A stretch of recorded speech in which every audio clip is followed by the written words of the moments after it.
श्री कृष्ण का जीवन ऐसी ही बातों से भरा पड़ा है, जरूरत है नजरिए की। उनका जीवन आपके लिए माइथोलॉजी का एक हिस्सा मात्र भी हो सकता है और आपका पूरा जीवन बदल कर रख देने वाला ज्ञान भी। ये हमें तय करना है कि हम उनके जीवन से लेना क्या चाहते हैं। श्री कृष्ण मात्र कथाओं में पढ़े या सुने जाने वाले पात्र नहीं, वह चरित्र और व्यवहार में उतारे जाने वाले देव हैं। वह हमें सीख देते हैं कि गीता का ज्ञानवान सिर्फ मुर्दों को आराम है, जिंदगी संघर्ष का दूसरा नाम है। कभी अगर आपको जीवन की स्थितियों पर रोना आए तो एक बार श्री कृष्ण की जीवनी पर नज़र जरूर डाल लें। रोना बंद कर देंगे आप। श्री कृष्ण ने एक जेल में जन्म लिया था और जन्म लेने के तुरंत बाद ही उन्हें रात में ही उफनती यमुना पार कर गोकुल ले जाया गया। तीसरे दिन ही राक्षसनी पूतना उन्हें मारने आ पहुंची और यहाँ से जो संघर्ष का सिलसिला शुरू हुआ वह देह त्यागने तक बना रहा। भगवान श्री कृष्ण का जीवन कहता है, आप कोई भी हो, संसार में आए हैं तो जब तक जीवन है आपको संघर्ष करना ही होगा।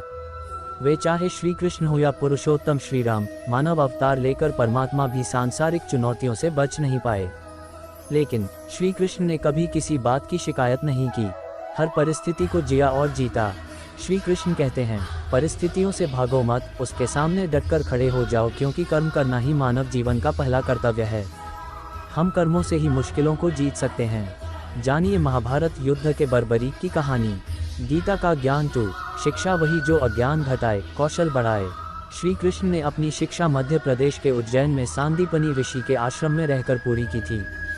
कहा जाता है कि 64 दिन में उन्होंने 64 कलाओं का ज्ञान हासिल कर लिया था। वैदिक ज्ञान के अलावा उन्होंने कलाएं सीखीं। शिक्षा ऐसी ही होनी चाहिए जो हमारे व्यक्तित्व का रचनात्मक विकास करे। संगीत, नृत्य, युद्ध सहित 64 कलाएं कृष्ण के व्यक्तित्व का हिस्सा बनी। अगर आप विद्यार्थी हैं तो खुद को सिर्फ किताबी ज्ञान तक सीमित ना रखें, अपने कौशल पर ध्यान दें, हरफनमौला बने। अगर आपके बच्चे स्कूल में पढ़ते हैं तो उन्हें अपने व्यक्तित्व को कौशल समृद्ध करने को प्रोत्साहित करें। उनमें कोरा ज्ञान ना भरें। उनकी पढ़ाई ऐसी हो कि उनकी रचनात्मकता को नए आयाम मिलें। 3, गीता तीसरी सीख है, प्रेम बचा रहेगा शेष, रिश्तों में करें निवेश। कृष्ण ने जीवन भर कभी उन लोगों का साथ नहीं छोड़ा जिनको मन से अपना माना। अर्जुन हो, सुदामा या फिर उद्धव, श्री कृष्ण ने जिसे अपना मान लिया उसका साथ जीवन भर दिया। रिश्तों के लिए उन्होंने कई लड़ाइयाँ लड़ी और रिश्तों से ही कई लड़ाइयाँ जीती। उनके जीवन का सीधा संदेश है, सांसारिक इंसान की सबसे बड़ी धरोहर रिश्ते ही हैं। अगर किसी के पास रिश्तों की थाती नहीं तो वह इंसान संसार में अच्छा जीवन नहीं जी सकता। इसलिए रिश्तों को दिल से जिएं और उन्हें प्रेम से भरपूर बनाए रखें। क्या इसी खंभे से निकले थे भगवान नरसिंह। 4, गीता चौथी सीख कहती है, शांति की चाह बनेगी उन्नति की राह। श्री कृष्ण ने महाभारत का युद्ध होने से पहले शांति के लिए पांडवों और कौरवों के बीच मध्यस्थता की। हालांकि दोनों ही पक्ष युद्ध लड़ने के लिए आतुर थे, लेकिन श्री कृष्ण ने हमेशा चाहा कि कैसे भी युद्ध टल जाए। सबक यही है कि झगड़ों से कभी समस्याओं का समाधान नहीं होता। शांति के मार्ग पर चलकर ही हम समाज का रचनात्मक विकास कर सकते हैं। श्री कृष्ण ने समाज के लिए और मन के लिए शांति को ही सर्वोपरि कहा। उन्होंने समझाया कि कोई भी परेशानी तब तक मिट नहीं सकती जब तक शांति ना हो। शांति से ही सुख मिल सकता है, वह चाहे वैयक्तिक हो या समाज की। शांति से ही उन्नति संभव है। 5, गीता पांचवी सीख, तात्कालिक आवेश में लोच, जरूरी है दूरगामी सोच। महाभारत की कहानी में जुए की घटना के बाद पांडवों को वनवास हो गया।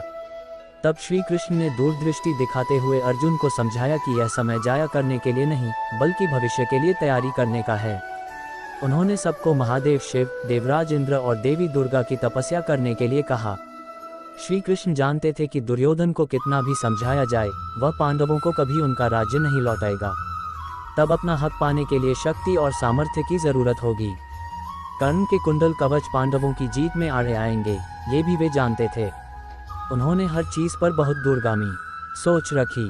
कोई भी फैसला तात्कालिक आवेश में नहीं लिया, हर चीज के लिए आने वाली पीढ़ियों तक का सोचा। यही सोच राष्ट्र और समाज का निर्माण करती है।